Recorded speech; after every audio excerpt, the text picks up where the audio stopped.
I'm very pleased to see that this issue raised a lot of interest and that you are so numerous in this room today. For us, it is very important to hold this side event on the issue of torture and ill treatment of LGBTI persons for two main reasons. First, because LGBT persons face unique risks in terms of torture and other forms of ill treatment, but also in terms of discrimination, but also because there is a momentum today in the UN to discuss about this with the report of the Special Rapporteur on torture and also the upcoming policy paper by the UN Subcommittee on torture prevention. And then this side event is also video recorded. It's not live webcasted, but it is video recorded and will be available later. So without further notice, I will give the floor to Juan Méndez, who will present the main elements of his report. Thank you very much. Let me thank APT and ILGA for sponsoring this event, and thank all of you for being here. I'm especially honored to share the panel with very distinguished experts on these matters. On Tuesday, I presented my latest thematic report to the Human Rights Council. As you may be aware, the report assesses the applicability of the prohibition of torture and other cruel, inhuman or degrading treatment or punishment in international law to women, girls, and lesbian, gay, bisexual, transgender, and intersex persons. This issue has received scarce attention until recently because historically, torture and ill treatment framework evolved largely in response to practices and situations that disproportionately affect men, and for that reason the framework has failed so far to take a gendered or intersectional perspective on the issue.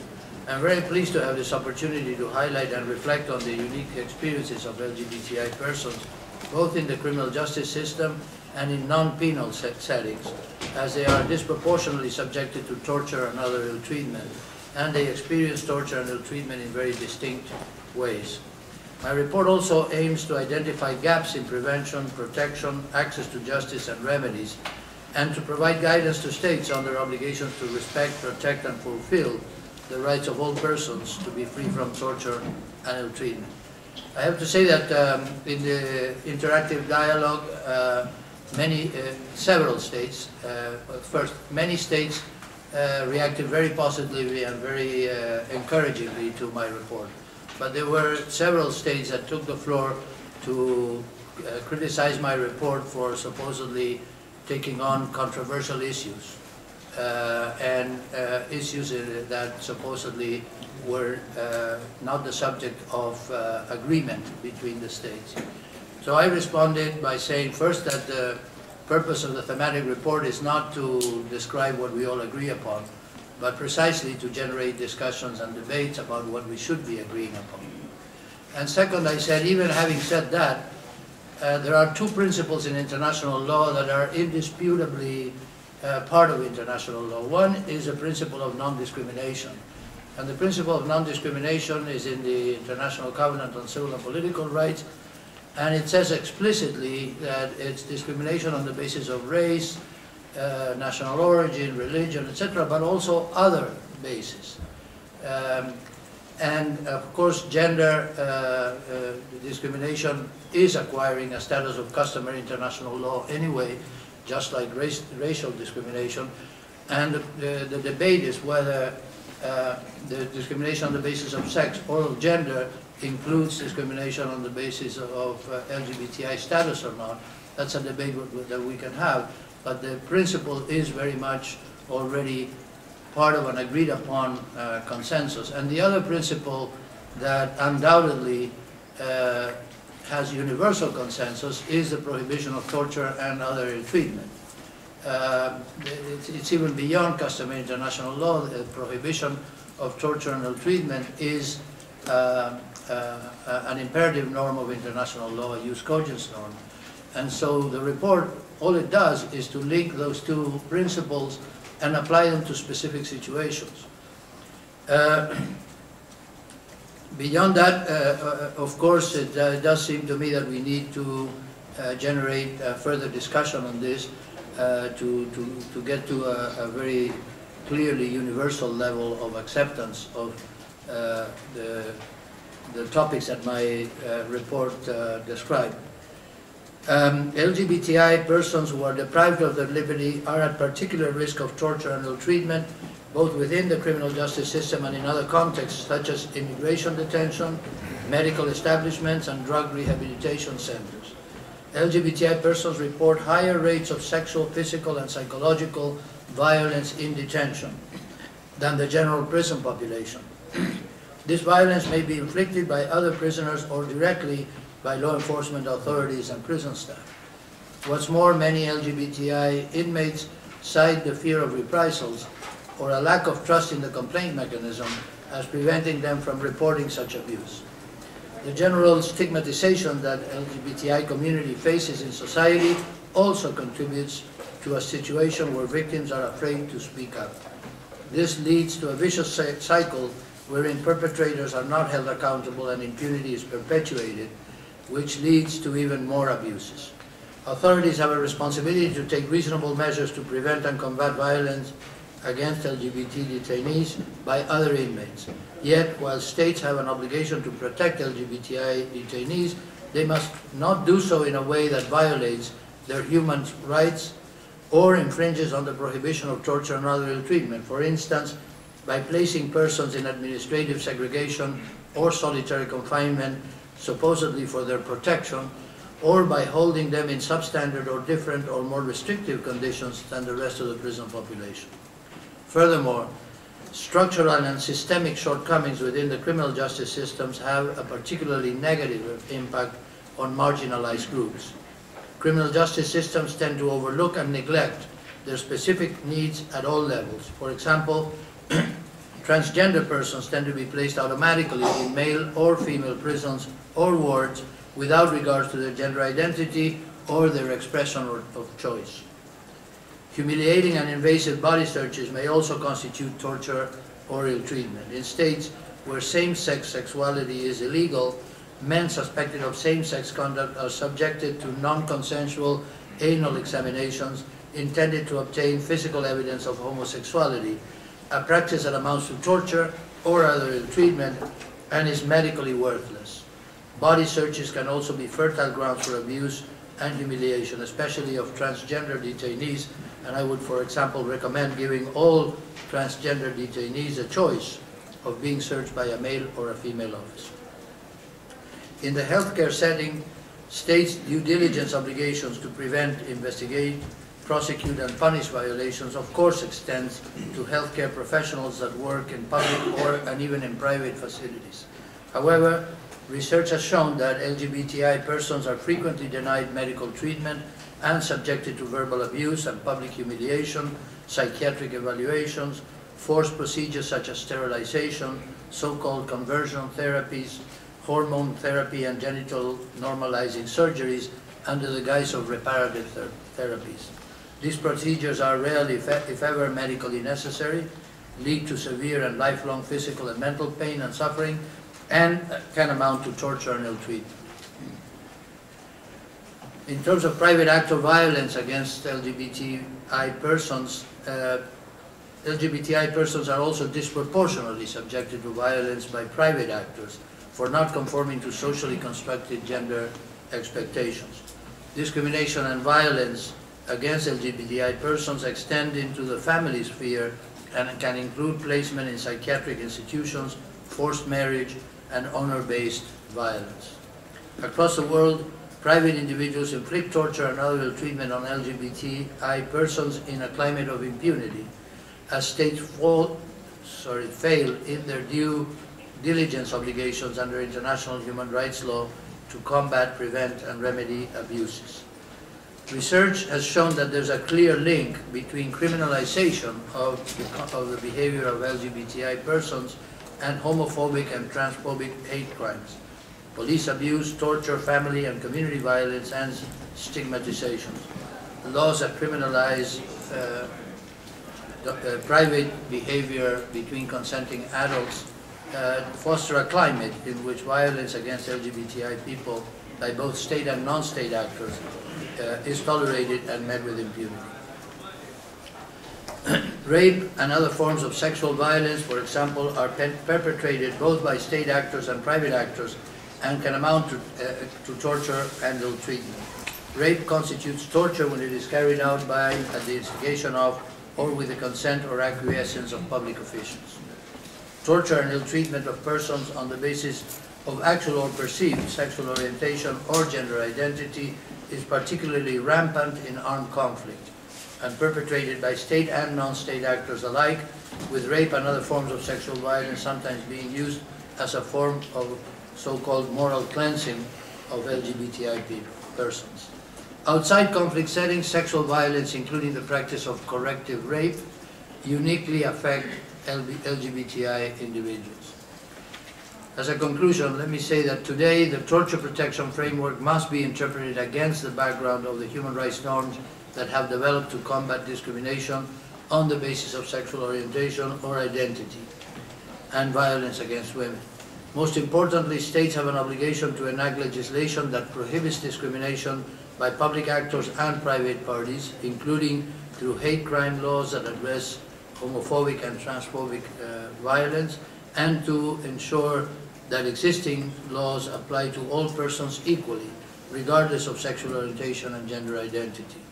Abuses against LGBTI persons are exacerbated by states' failure to meet their affirmative due diligence obligations to prevent, combat, and punish torture, including that perpetrated by private actors and in private settings in circumstances in which a state has to act with due diligence because it knows or ought to know that the victims are vulnerable to this kind of violence.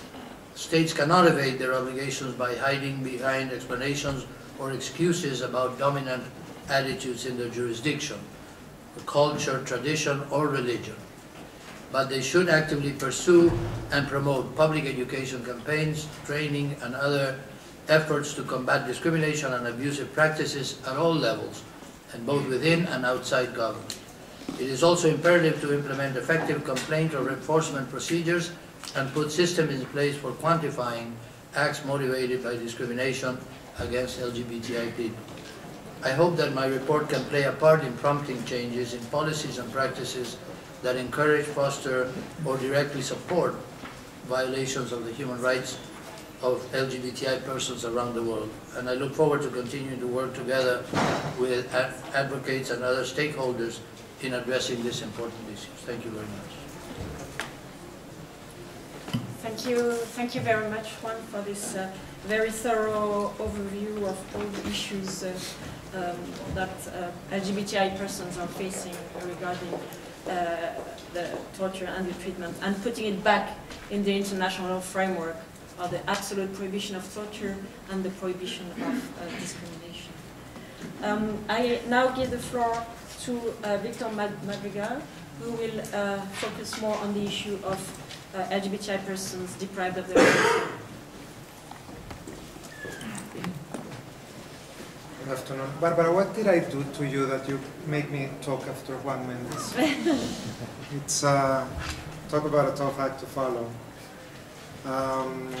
Good afternoon to everyone. I'm very happy to see many known faces and other new ones around the room.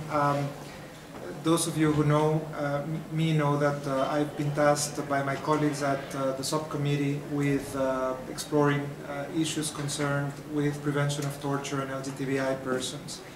Before that, I was the technical advisor to the Inter-American Commission on Human Rights in the creation of a specialized unit, which then became the rapporteurship on LGBTI persons and human rights. And I think the great question on my colleagues and my own mind when dealing with this issue is how exactly do you prevent a problematic that the causes of which are so deeply entrenched in stigma and in many cases so strongly invisibilized by societal attitudes and official sanction, how do you actually rely on measures of prevention that typically need to be adopted by states when states themselves are actually denying the very existence of the problem? And in order to tackle this problem and I think try to start rehearsing answers on our advisory functions towards states, we have tried to carry out some sort of examination of where the problematic lies. And I think what the rapporteur has done today is he has actually provided some of the clues as to where are the places that we usually don't look into, that we should be looking into so as to be able to further develop mechanisms of prevention. We know now, thanks to the pioneering work of Juan Méndez and others in this relation, that the human rights problematic faced by lesbian, gay, transgender, and intersex persons and bisexual persons encompasses in various forms preconceptions and stereotypes and prejudice in relation not only to sex but also sexual orientation, gender identity and gender expression, perceived gender identity and gender expressions as well, which of course creates a problematic of a rather complex nature, because one of the admitted difficulties of this issue is that we are encompassing in one group actually situations that have roots in very many different factors and societal preconceptions. Now we also know that discrimination can manifest itself directly or indirectly, intentionally or unintentionally, de facto when it's just a result of the practice, but also de jure, when the source can actually be traced to a legal norm. And this is where I would like to make my first point in relation to prevention, is that de jure discrimination is particularly relevant in the context of the existence of legal norms that criminalize the very lives of lesbian, gay, bisexual, transgender persons. As of today, and I think I'm on this updated by the Office of the High Commissioner for Human Rights, 76 countries still retain laws that criminalize types of sexual orientation or gender identity, typically prohibiting certain sexual acts between adults of the same sex or certain gender expressions. In some cases relying on vague wording such as, crimes against the order of nature or morality or debauchery. Penalties include life imprisonment in some countries and death penalty in 8 countries. So in order to prevent, of course, the repealing of legislation that actually criminalizes the very lives of LGBTI persons is a very needed first step. Since the beginning of the work of the SPT, SPT members have actually had findings in relation to the situation of LGBTI persons in detention in our visits. Those findings relate, for example, to the fact that criminalization specifically promotes torture and ill treatment, because where same-sex conduct is illegal, sexual orientation may be treated as a problem that needs to be corrected or ignored, or used to legitimize violence directed towards individuals who engage in such conduct. We also know that a major concern is the lack of statistics on ill treatment on the basis of sexual orientation and gender that results from the absence of appropriate methods of self-identification, data collection, and processing.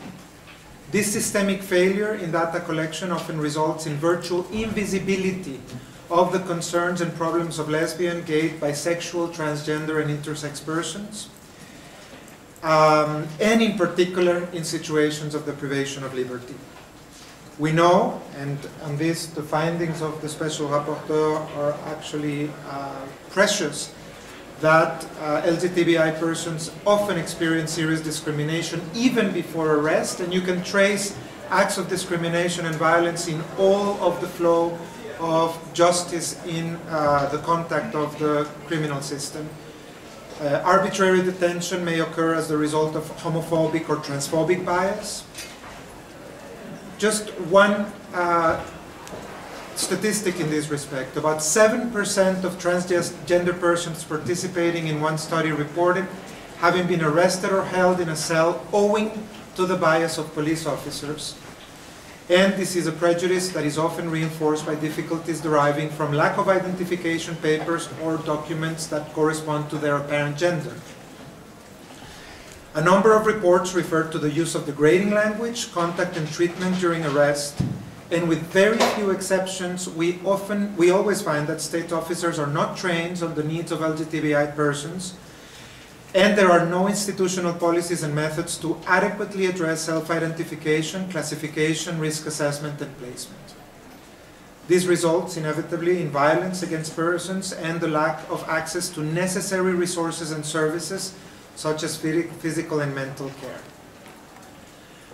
Research on sexual abuse in correctional facilities consistently documents vulnerability of men and women with non-heterosexual orientations. This is again something where we are absolutely coincidental with the findings of the Special Rapporteur. Basic statistics revealed have been confirmed by the experience of my colleagues and myself. For example, we've had reports once recently of a gay inmate that reported to have been raped on multiple occasions after having been made to walk around wearing short skirts. And we've had numerous references of lesbian women having been subjected to so-called corrective rape. Even measures that appear to actually be protective are in fact detrimental, and we are rather worried about the use of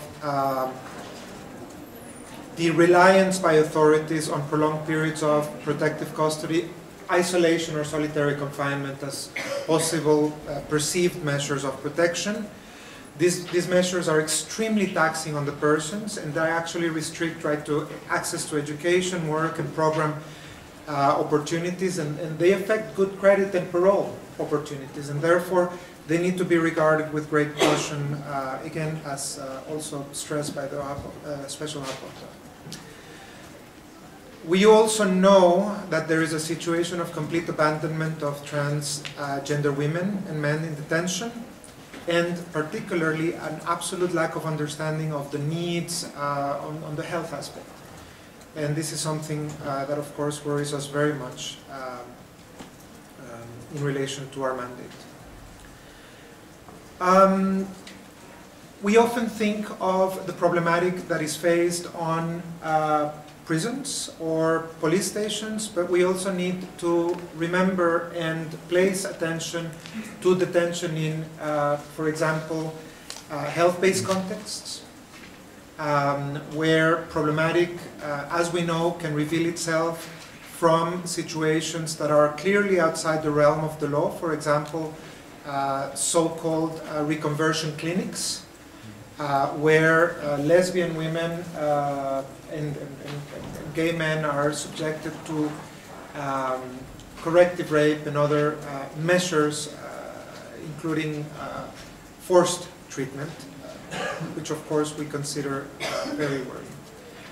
We also know that there's a particular problematic that is faced by intersex children who suffer greatly at the as a result of surgery that is in most cases not necessary, and that actually responds to bias in society and a preconception as to what physical normalization is. And therefore there is, I think, this connection. When I was working with the Inter-American Commission on these issues, one of the reports that came out in this in relation to LGBTI concerns related to a section in the Jamaica report. And I make mention specifically on this issue because that report drew very clearly a connection between the bias that is faced by LGBTI persons and the bias that exists in society in relation to HIV. And I think this is another aspect of great emphasis should be placed in carrying out work of prevention. I've already said that the first task in relation to prevention is, of course, repealing legislation that is clearly contrary to international human rights standard. We also know that a basic step is to visibilize the problematic, and visibilizing the problematic necessarily goes through the definition of criteria and data collection points in the criminal justice system and in other detention points, so that we are able to actually adequately assess what is the rate of and the extent of the problematic. We are very much encouraging in that relation national preventive mechanisms to collect and publish data on the numbers and types of incidents of torture and ill treatment against LGBTI persons. And we also are encouraging states to determine to what extent alternative measures rather than detention may be appropriate as measures of protection in context of particular vulnerability. Finally, it's important to stress that states ought to put in place measures to identify and properly address specific health needs of LGBTI persons, and this includes the highly specific needs of transgender persons, including hormone and other treatment associated with gender transition. All of this is part of an ongoing work of consideration of what may be the most effective ways of creating prevention work. Clearly, prevention goes through the three main manifestations of the work of the state, which are public policy, jurisprudence, and law reform. And I think I have touched upon, of course, public policy and law reform. The last aspect is justice. I won't elaborate too much on it because I think the report of the Special Rapporteur has been very exhaustive in this relation. The only thing that I would remark additionally is, of course, the SPT's experience is that this LGBTI problematic is largely associated with larger systemic problems faced by criminal justice everywhere, which include overcrowding of prisons, lack of specialized services, and lack of data in those systems. And this is where we are actually advising states to place their emphasis. Thank you very much. Thank you very much, Victor, for sharing the findings of the subcommittee on prevention, not only on the criminal justice settings, but also on non-penal establishments, but also for focusing on the issue of prevention and ways forward. I will now give the floor to Helen Nolan, who has a PowerPoint and will focus on the risks of special risks of intersex persons. Yes, I'm going to be talking about specifically the intersex persons and torture and ill treatment risks of intersex persons. I'll be focusing on how the Committee Against Torture, how CAT has looked at this, and how it's dealt with in its jurisprudence, and how that jurisprudence has impacted on other bodies. And I think it's important to start immediately by making sure that we all know what we're talking about. Intersex persons are people born with sex characteristics including genitals, gonads, and chromosome patterns that don't fit typical binary notions of male and female bodies. And intersex describes a wide range of natural bodily variations, some of which may be apparent at birth and others would develop over time as bodies develop. And it's estimated that between about 0.05% and 1.7% of the entire world's population is born with intersex traits. In the context of torture and ill treatment, intersex persons face many similar risks to LGBT populations in general, such as violence, in particular violence within the family, and given that intersex traits are often kept secret, that violence within the family becomes increasingly important. And in some regions, infanticide and abandonment of intersex children is a real concern. But one of the biggest concerns for intersex communities is the practice that exists everywhere in the world of performing normalizing surgeries as the Special Rapporteur and Victor have both mentioned, on intersex children, in particular on infants. And the aim of this is to normalize bodies, make their bodies comply with stereotypical notions of male and female. And the problems with those surgeries is that they're medically unnecessary and irreversible. They're done without consent. Sometimes there's parental consent, but given the lack of information given to parents, this is often not really free consent. There are long-lasting consequences as a result of the surgery. Those can be scarring, pain, permanent infertility, and one surgery usually leads to many others as bodies develop over time. And then, of course, there's a personal trauma caused to these intersex children and then adults. And finally, as has also been talked about, there's the issue of a lack of legal redress. Only a handful of countries in the world have taken concrete steps to prevent such practices of surgeries. And normally these practices aren't seen as unlawful, and even where they are, it's an issue of medical negligence rather than a criminal act. So, as you've heard, the Committee Against Torture is not at all the only UN mechanism that has dealt with intersex issues. It's not even the only treaty body, but it has issued some of the most comprehensive concluding observations and recommendations for states. And to give you an idea of how CAT deals with SOGI issues in general, in 2014, CAT dealt with sexual orientation and gender identity and expression topics in a third of its concluding observations, and then this went up again in 2015 to about just over half. So these themes recur often, and for example, in 2014, the committee called for decriminalization of same-sex sexual conduct in Burundi. It talked about sexual violence against LGBTI persons in prisons in the United States, and it highlighted the specific situation of trans women in Uruguay. So there is a very wide range there. When it comes to intersex issues specifically, in 2014, the committee only referred to intersex issues in the general context of LGBTI, and this was for once, the committee had actually received information from 3 different countries from civil society on involuntary and unnecessary medical interventions, but there was that general comment in one of those countries, but it didn't go into the detail. By contrast, in 2015, there were 4 country reviews that made mentions of intersex issues, and for 3 of those countries, in terms of the sexual orientation, gender identity, and expression and sex characteristics, the broad theme, intersex issues were the only ones raised in 3 countries. And this was really due to the really strong efforts of intersex advocates within these countries. And then, in terms of the recommendations themselves, these focused on the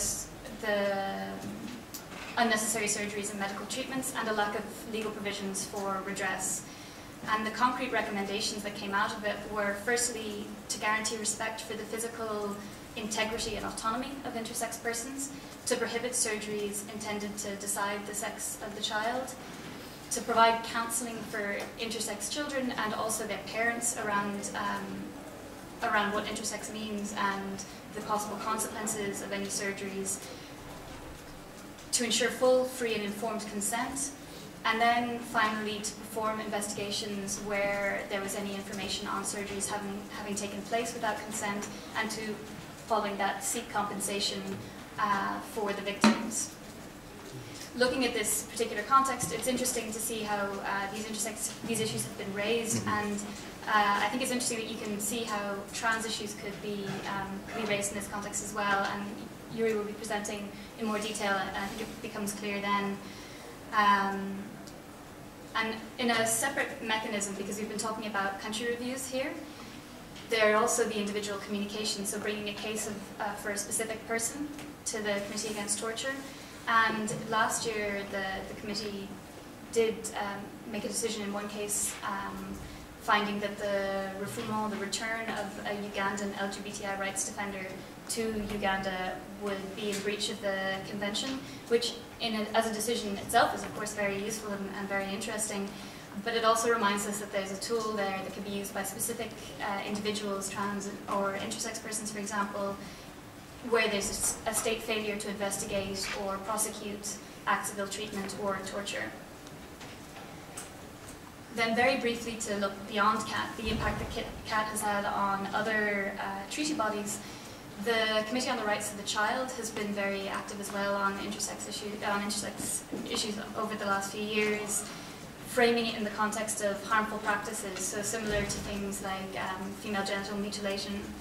And earlier this year in France, in the reviews of France and Ireland, the committee built on previous statements that it had made, which were very similar to the CAT recommendations,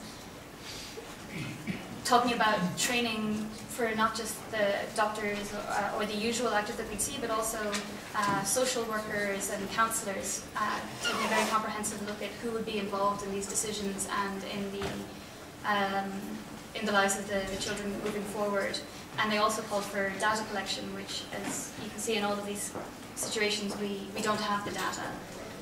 And then similarly, the Committee on the Rights of Persons with Disabilities, very interestingly, in their review of Germany, they lifted the recommendation made by CAT, and they literally said, implement what CAT said in 2011.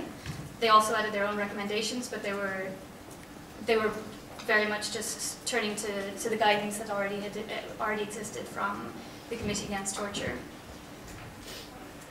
So I think the things to draw from what CAT has done is, firstly, to remember that in this particular, in this situation, similarly for trans persons, intersex persons face very specific risks of torture and ill treatment. And CAT itself has developed very comprehensive jurisprudence on this that can be used by other bodies and which should be used by other bodies. We're still not using the full toolkit even of what's available with CAT, and as even beyond CAT, there's so many other bodies that can be turned to, but now there's a base, and I think that base can help other activists, such as those working on trans rights, to bring similar issues and help show how related these topics are. And then the question really will be now that committees are taking on these issues and are really have developed an understanding, how will they ensure the implementation on the ground? Because as the case for Germany shows, while the recommendation was made in 2011, in 2015, the same recommendation had to be repeated.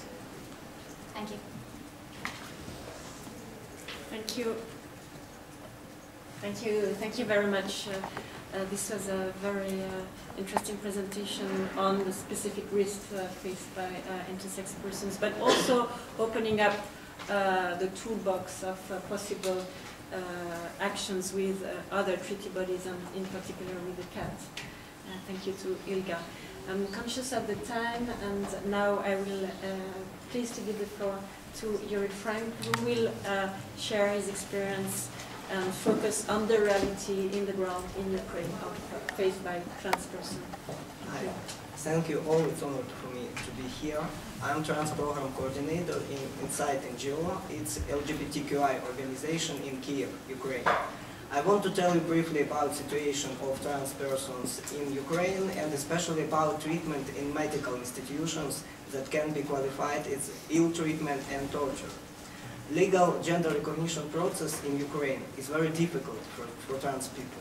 Last 5 years it has been regulated by Order number 60 by our Ministry of Health. This process is medicalized because in the current version of ICD-10, transgender phenomena are qualified as mental issue, mental illness.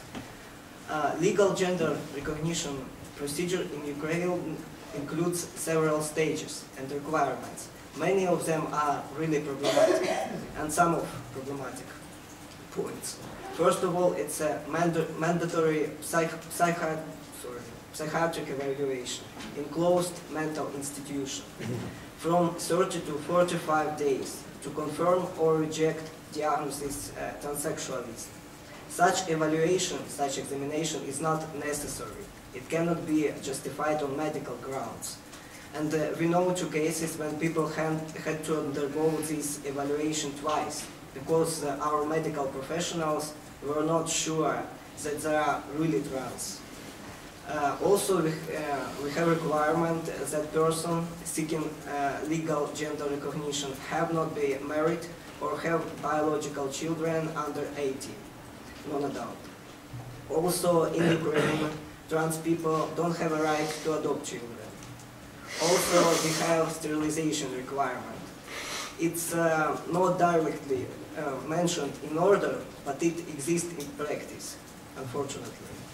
Also, trans people in Ukraine should have to undergo a lot of medical tests. And these tests often require time, a lot of expenses, and travel. And this is a huge problem because most of trans people in Ukraine are poor. They have really low income because they don't have documents corresponding to their appearance, and really hard to find job, etc., etc. And last problematic point, it's evaluation by State Medical Commission. It's such called secondary evaluation. This commission created to confirm the diagnosis of psychiatric institution and authorize the changing legal documents.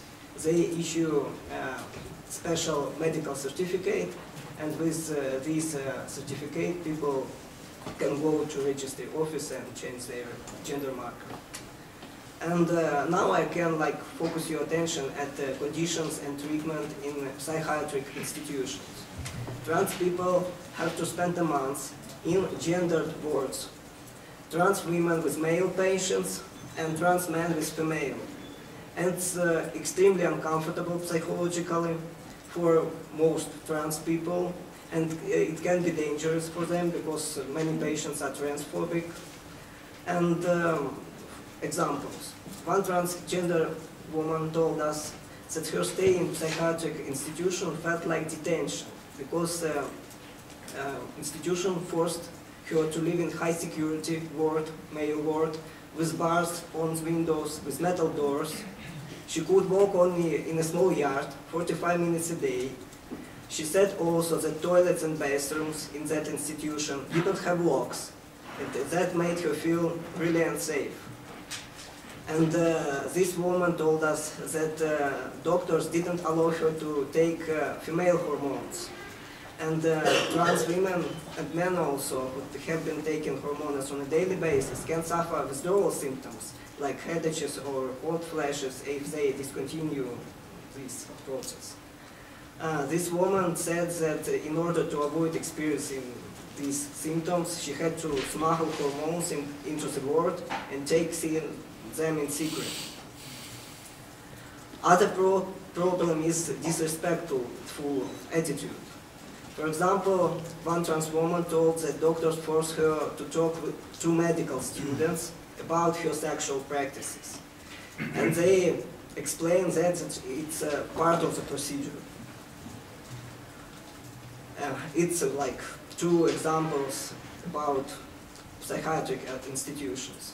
Other sad story in our reality, it's treatment by members of State Commission. It's institution inside the Ministry of Health. As I mentioned, it was created for secondary evaluation. It includes 12 people. All of them are different medical professionals, and they met once at 2 or 3 months. And this commission usually practicing highly disrespectful treatment. They also often asking trans people very invasive questions about their sexual practices, about their relatives, about really intimate things. For example, one trans man told that when he refused to speak about his sexual life, one of the members of that commission said that he would be required to stay in hospital and undergo other medical examinations, assessment, etc., if he didn't respond immediately.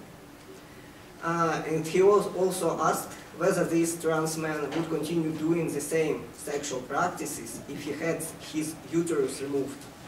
And this man told that I felt like he spat on me. It was really stressful for this person. Also, One of the Commission members, he's retired now, but he mentioned in his article that they trying to check using such pressure is this particular trans person ready to go through everything to change his or her or their gender. Those medical professionals unfortunately have so high level of professional deformation, maybe burnout, I don't know. They just can't treat their patients like equal human beings. And what we have right now, after several letters, recommendations, cases in court, our Ministry of Health initiated developing of new medical standards. It's clinical protocol of transsexualism. They created a working group, but didn't include our representatives of our NGO, because we have quite long history of fights with Commission, and this working group includes 7 members of this Commission. Same people who have been doing stuff I described before.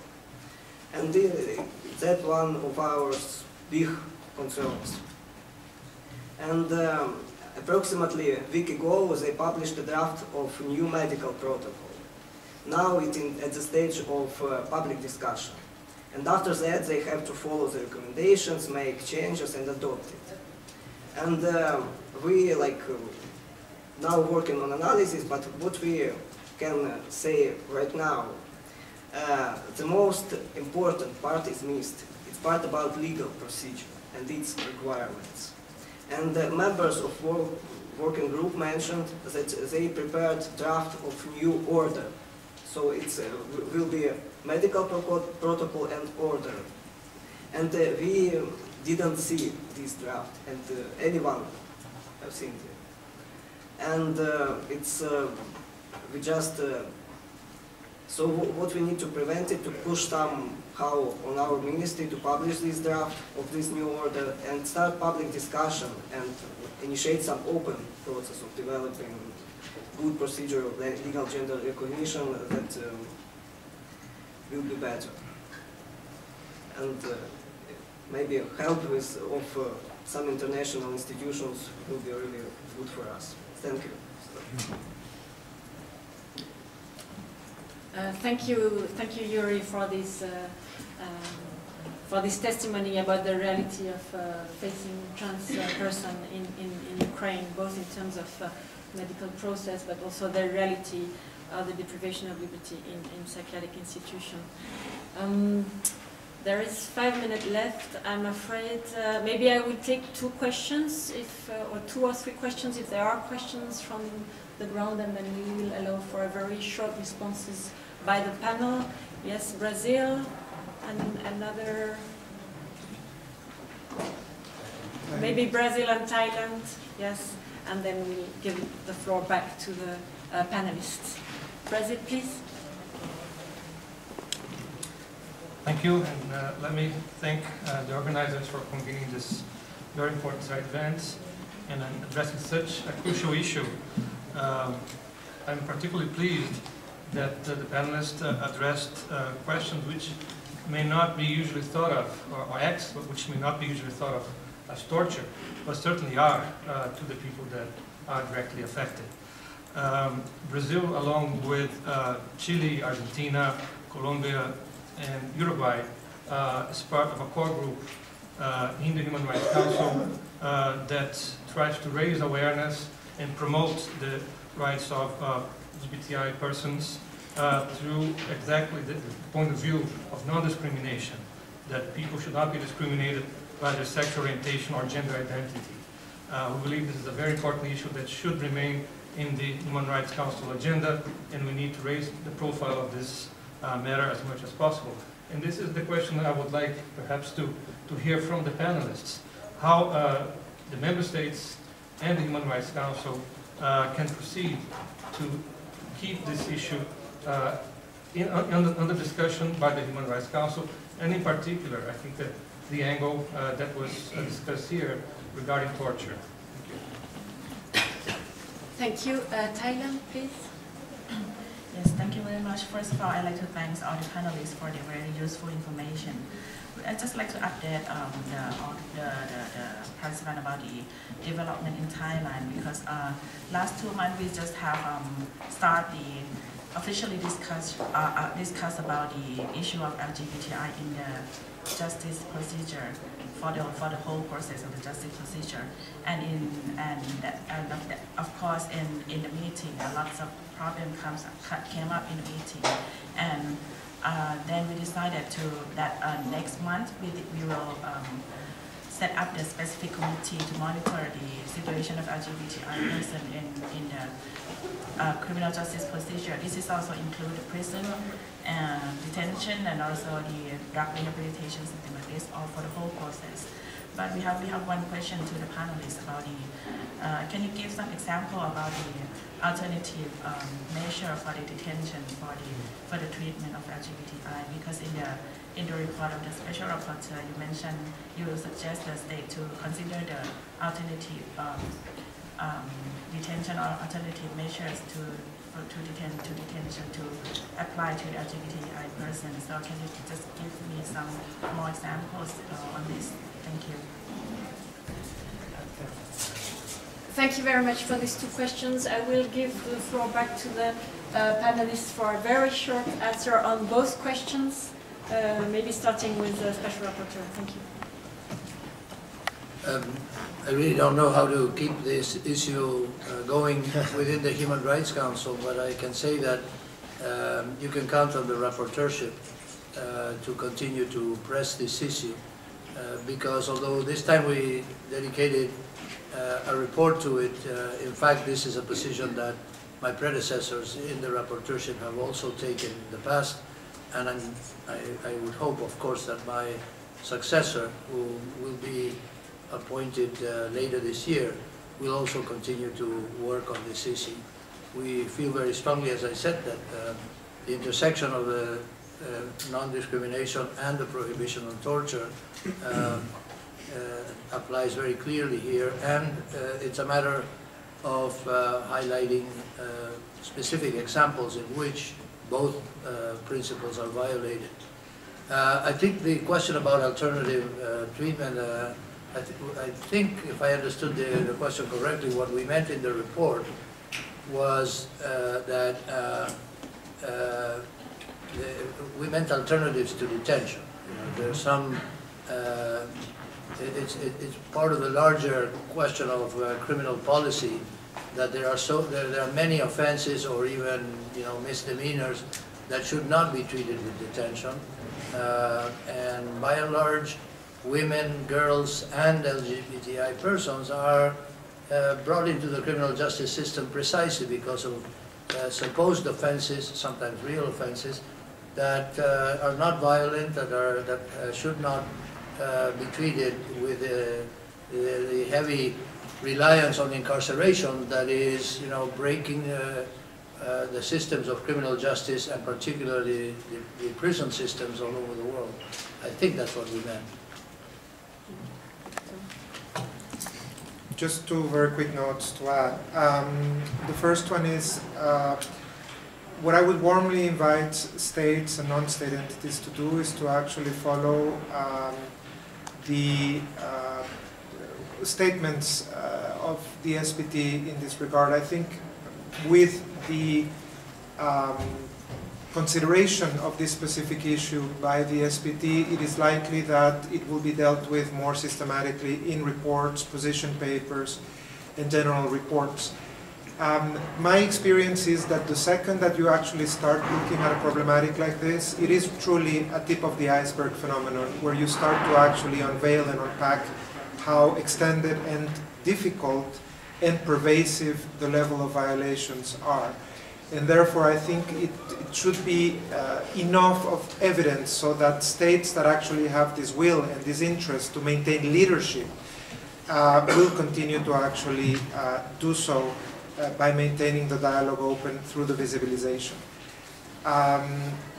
Yeah, as to alternative forms of detention, I think the answer of the rapporteur is also applicable to what we would consider. Thank you. Just extremely extremely briefly. Just to add extremely briefly, because I know the next event is just about to start. Two things. Firstly, to echo the talk of alternative measures to detention. Last week, 12 trans women were arrested in Malaysia, including on grounds of male person posing as a woman, and these are the kind of laws that we'll be talking about as involving detention that is unnecessary. And in that context, the NGOs have been raising specifically issues of the dangers in detention to these women. And then separately, in the context of keeping these issues on the table, I think the communities are very grateful for what has been done so far and for the reports that are there, and absolutely feel that it's necessary to keep raising these in a regular way, either through reporting or through some kind of a special mechanism, but also to move beyond questions of torture and ill-treatment, because violence and discrimination has been the focus up to now, and in the future we need to make sure that we're looking at issues of economic, social and cultural rights as well. That's all. Thank you. At this stage, we are late already, so I would like to thank you all for your participation on this panel, and give a special thanks to the 4 panelists for their excellent presentations. And I would like to extend a special thanks to Juan Méndez, because this is his last presentation at the Human Rights Council as Special Rapporteur on Torture. I'm sure we will see him on other occasions. And as I said, I hope this side event has contributed to give visibility to this issue and to the issue of facing that LGBTI persons are facing regarding torture and ill-treatment. But the road is still very long, but together I think we can continue to bring attention and provide some progress in this regard. Thank you very much.